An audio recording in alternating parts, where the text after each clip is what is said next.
noite, Igreja Batista Alvorecer. É sempre um prazer estar aqui com vocês nesse tempo de quarentena, mas também de comunhão.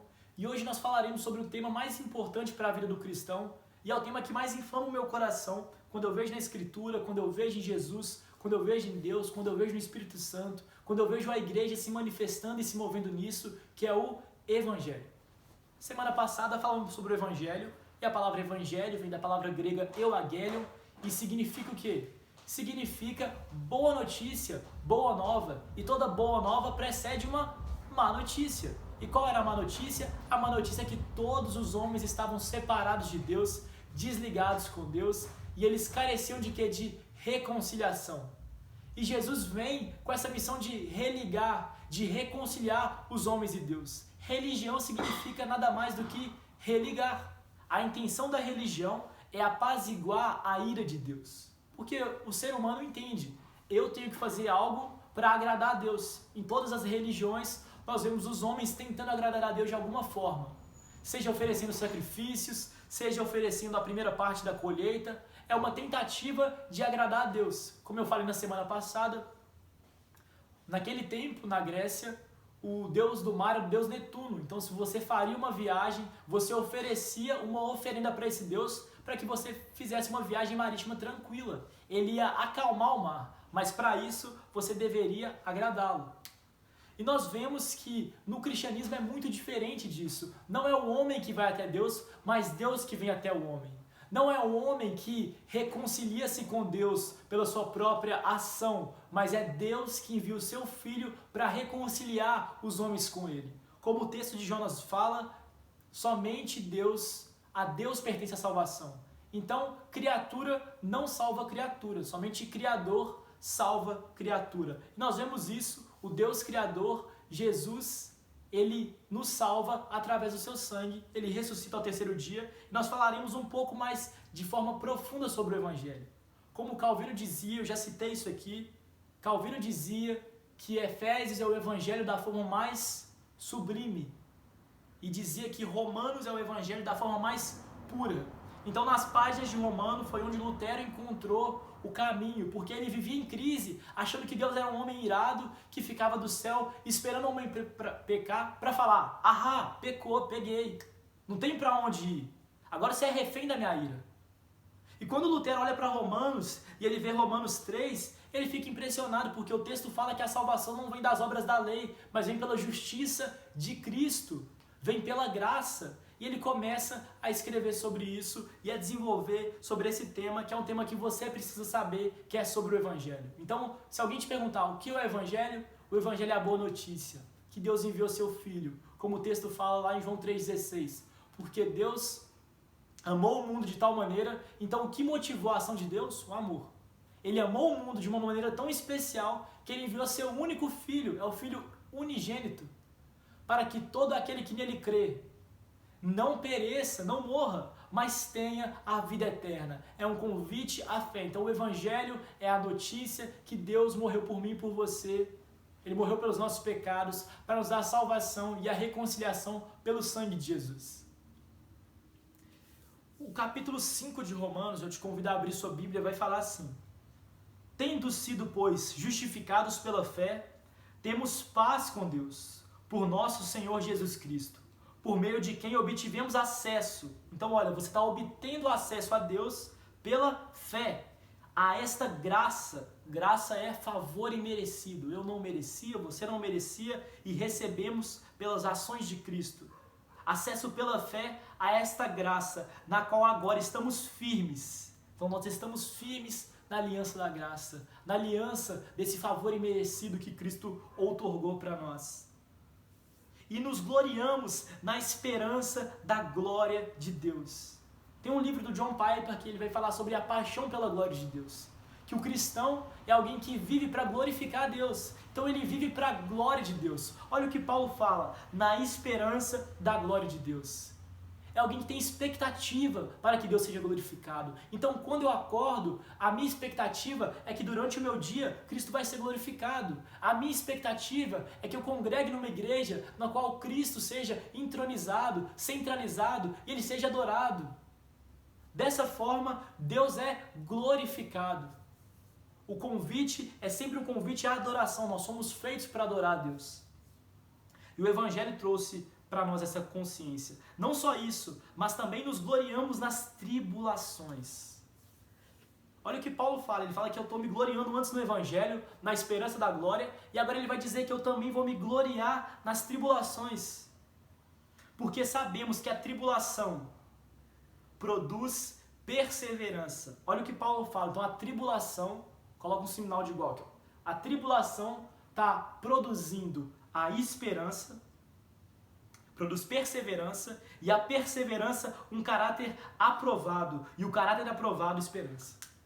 Então olha, a tribulação produz perseverança, a perseverança produz um caráter aprovado, e o caráter aprovado produz a esperança. Então é uma escadinha.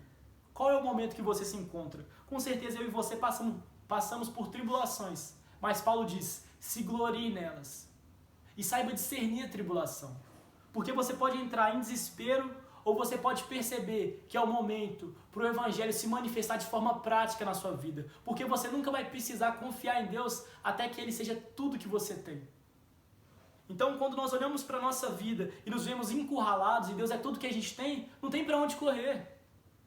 Então talvez o momento que nós vivemos seja esse açoite de Deus para que a gente entenda o que realmente tem valor para nós. Para que a gente entenda e reorganize o nosso espaço de pensamento para que Cristo seja centralizado, para que a esperança da glória de Deus seja colocada de novo na sua vida, e não somente a esperança com uma vida perfeita, com um carro, uma esperança que você tenha um salário aumentado, uma esperança de uma boa aposentadoria, a esperança somente que a morte venha, você já está com uma certa idade e diz, não, para mim agora é só a morte. Não é isso que deve mover o seu coração, mas tem uma esperança que Deus entrega para os cristãos, que é a esperança da glória de Deus. E sabe, essa questão da glória de Deus, como eu já disse uma vez numa pregação na igreja, é uma coisa que me fazia entrar em parafuso. Porque a gente cantava uma música que dizia assim, porque dele, para ele e por ele são todas as coisas. Até cantaria aqui, mas a gente tem pouco tempo, eu sei que eu canto muito bem, quem já me ouviu cantar. Mas a Bíblia fala sobre isso, que todas as coisas foram feitas nele, por ele e para ele. E eu pensava, o Deus cristão é muito egoísta, porque ele quer tudo para ele. Ele quer tudo. Mas quando John Piper escreveu isso no livro, os meus olhos abriram para entender uma nova dimensão, que é sobre a glória de Deus. E ele vai dizer, Deus seria egoísta se ele nos negasse aquilo que ele tem de melhor, que é assim mesmo. E ele não se nega, muito pelo contrário, ele se entrega por nós. Então Deus não é egoísta, porque egoísmo é não dar aquilo que você tem de melhor. E Ele entrega deliberadamente. Deus se entrega por nós. Esse é o Evangelho. E quando eu entendi isso, eu entendi, a minha vida pode se mover pela esperança e expectativa da glória de Deus. Porque o nosso Deus merece toda a honra, toda a glória e todo o louvor. Então, entendendo isso, a gente começa a amadurecer. Então, a tribulação, que antes era uma dúvida que eu tinha, produziu em mim perseverança para entender o meu problema. Isso produziu em mim o que é um caráter aprovado, porque me trouxe uma revelação de quem é Jesus. E à medida que eu entendo quem Jesus é e sou conquistado e cativado pela pessoa de Jesus, eu sou convidado pelo Espírito Santo a fazer parte dessa mesma realidade. A não ser mais quem eu quero ser, mas ser quem Jesus é.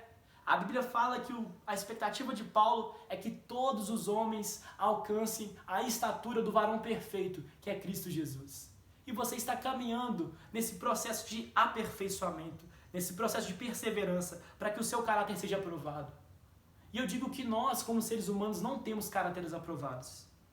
Nosso caráter muitas vezes é reprovável, porque nós ainda não somos como nosso Senhor é. Mas o Espírito Santo, sempre que caímos, nos levanta e diga, continue, persevere, porque a tribulação vai te fazer perseverar, e a perseverança vai te dar um caráter aprovado, e o caráter aprovado vai te dar esperança, esperança da glória de Deus. E Paulo termina esse primeiro bloco dizendo, e a esperança não nos decepciona, porque Deus derramou seu amor em nossos corações. Então olha Deus derramando o amor dele nos nossos corações, para que a gente suporte, por meio do Espírito Santo que ele nos concedeu. De fato, no devido tempo, quando ainda éramos fracos, Cristo morreu pelos ímpios. Dificilmente haverá alguém que morra por um justo, embora pelo homem bom, talvez alguém tenha coragem de morrer. Então Paulo fala, Cristo morreu pelos piores, porque talvez por quem é bonzinho, alguém se arrisque a morrer. Talvez você diga, não, essa pessoa é muito boa, ela merece que eu morra porque ela vai fazer o bem. Mas Paulo fala, Cristo morre pelos piores. Ele morre por nós quando nós ainda éramos fracos e ímpios. A palavra ímpio está ligada com a palavra impiedade, que se ancora naquilo que é impuro.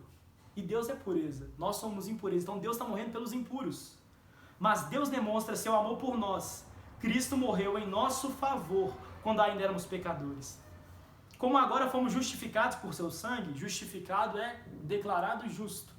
Você não é justo, você é justificado, é diferente. Porque justo é Cristo. E Cristo justifica os pecadores baseando-se na sua justiça. Muito mais ainda, por meio dele, seremos salvos da ira de Deus. Lembra que eu falei que a ira de Deus está sobre os pecadores? Mas a ira de Deus sai de cima dos pecadores. Por quê? Porque Cristo veio, ele recebeu toda a ira de Deus. Isso faz parte do Evangelho. Se quando éramos inimigos de Deus, fomos reconciliados com ele mediante a morte de seu filho, olha o que ele vai dizer agora encerrando. Quanto mais agora, tendo sido reconciliados, seremos salvos por sua vida. Quanto mais agora, meu irmão. Quanto mais agora eu e você, que fomos reconciliados. Qual é o cuidado de Deus que Deus tem com você? A palavra de Deus fala que Deus veste as flores, que Ele alimenta os pássaros, que eles nada fazem por isso. Quanto mais a nós, que somos seus filhos, reconciliados por Jesus.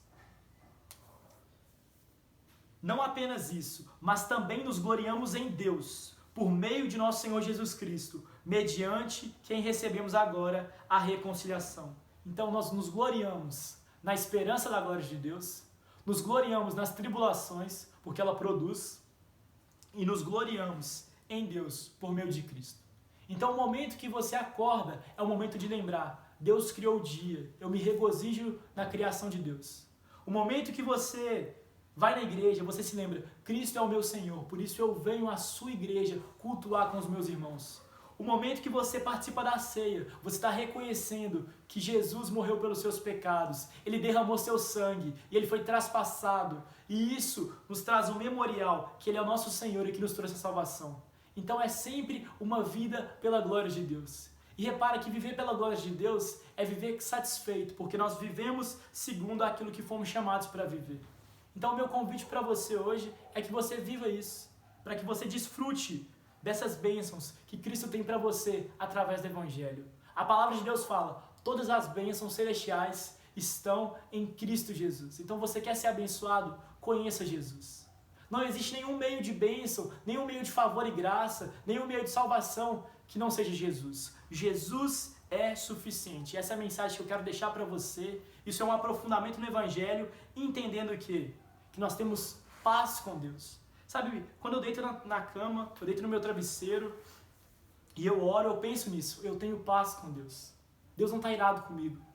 Deus não está pensando nos meus pecados. Muito pelo contrário. Cristo pagou pelos meus pecados. Então não aceite sobre você algo pelo qual Jesus já morreu. Abandonar as cargas faz parte da vida cristã. A culpa não te pertence. A missão de Deus te pertence.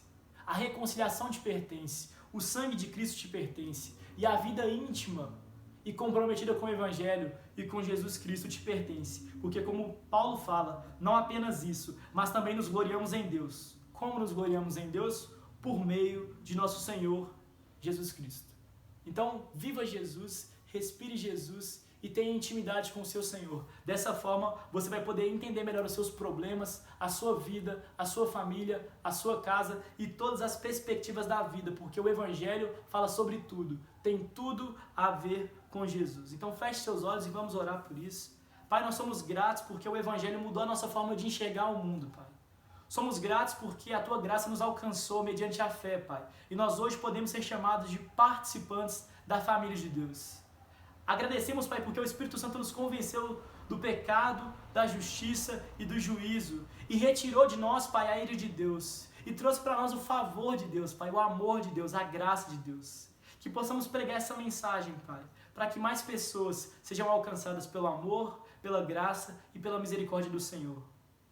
Cativa o nosso coração, Pai, para que sejamos pessoas que reconheçam que devemos, Pai, ter esperança na glória de Deus, expectativa com a tua glória, Pai. E nos comprometer, Pai. Nos chamar ao comprometimento com a vida de oração, com a vida de estudo da tua palavra, meu Pai, e com a vida de pregação do Evangelho. Que possamos ser cristãos genuínos, meu Pai, entendendo as nossas limitações, mas entendendo que o Senhor nos habilitou e nos capacitou, meu Pai, a cumprir a tua missão. É assim que oramos, meu Pai, em nome de Jesus, através do Espírito Santo, para ti, Pai. Amém. Tenha uma boa noite, meu irmão.